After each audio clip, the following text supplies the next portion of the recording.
Good morning. This is Mr. Dawkins, resource counselor at Banneker Middle School. Welcome to my backyard, or it's a deck. But anyway, just wanted to touch base with you guys because I think during this time, so many things are going on. Of course, we're all stuck at home for the most part, right? And we're around family, we're around little brothers and sisters, parents, of course. So, when we're cooped up like we are and we don't have many opportunities to be out and about, what ends up happening is there might be some bumping of heads. There might be some conflict in the home. And it could be arguments, grudges. Conflicts come in all different types of sizes, shapes, whatever you want to call it. So what do we do in those moments when you're so heated? I think emotionally, what we do naturally is lash out. Also, we know about flight or fight response. You might just walk off. You might start arguing instead. And so today we're just going to go over some tips, like some things we can do to help de-escalate situations and just make better choices. So one of my tips that I feel really works is keeping yourself at eye level with whoever has a dispute with you. Oftentimes what we'd like to do is stand up over somebody. And we don't want to do that. When you stand over people, it's a show of dominance, and the body language is just not good. So that's one mistake. So one tip that I have is to keep yourself at eye level or even a little lower. Whatever the case is, you want to make the other person feel as if you're not trying to dominate them. Body language is important. So here's something you shouldn't do. Another tip. How does this look to you? Yeah, crossing your arms and just showing that type of combative body language just shows that you're not open to the conversation. So make yourself open without closing yourself off physically.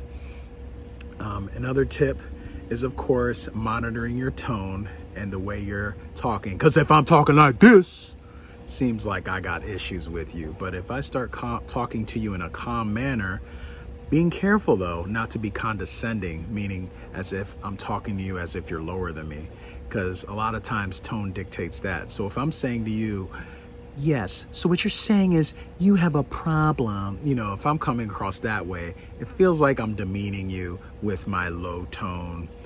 So again, you want to talk to someone with respect and keeping your tone level, being aware of your tone and how loud you're speaking.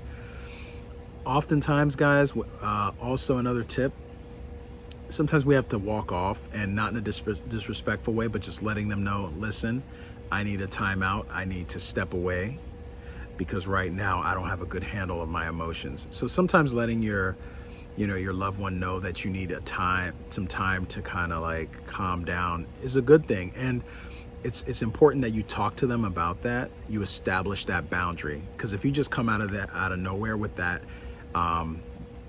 saying to your parent like, I need time to think, they might be like, who are you talking to? So they might not like that. You would probably have to establish that way before, when things are calm, like, hey mom, dad, in the future I might need time to process my feelings, so is it okay if I give you like a heads up when that happens the next time we're in an argument? And hopefully they remember that. And same goes to any loved one, giving them expectations of when things might escalate, that you have that time to pull away. And remember, for those, and I'm like this, for those people who don't like when someone pulls away during an argument, you have to understand that, hey, this is how they work. This is how they function. They need to take a step back and try to respect that fact. Because me, I'm a problem solver. I want things right away. We need to figure it out right away. And that's just not the right way of handling things. Sometimes you do have to give the other person time, if you are that type of person that needs time to deliberate over your emotions. Those are some of my tips. And also, guys, reflective listening. So what that means is, let me adjust this camera, sorry. What that means is that as you're listening to them, you're also looking at there's inner dialogue going on. You're thinking to yourself, is there something that I might have done to kind of contribute to this issue? And also you repeat what they're saying. You say things like, if they're saying, I don't like the fact that you drank all the milk in the fridge, I know that's very simple, but suppose they say something like that. You use reflective listening and you repeat what they said. You say, so what you're saying is you don't like the fact that I drank milk out of the fridge. So what's happening in that exchange, you're accepting what the other person is saying, and at the same time, you're reflecting on what they're saying by speaking it. So just some tips, guys, and we'll keep talking about this. Again, I know, it's difficult. Our situation is difficult, but we definitely have to find some sort of peace in our household, and you guys can be a main contributor to that. All right.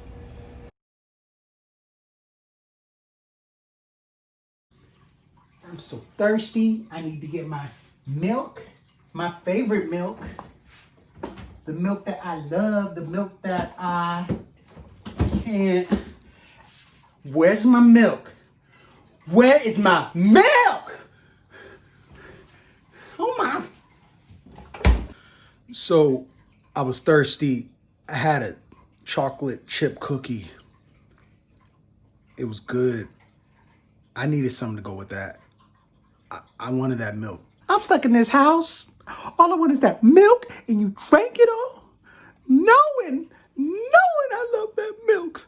I'm so angry at you. I know you're angry.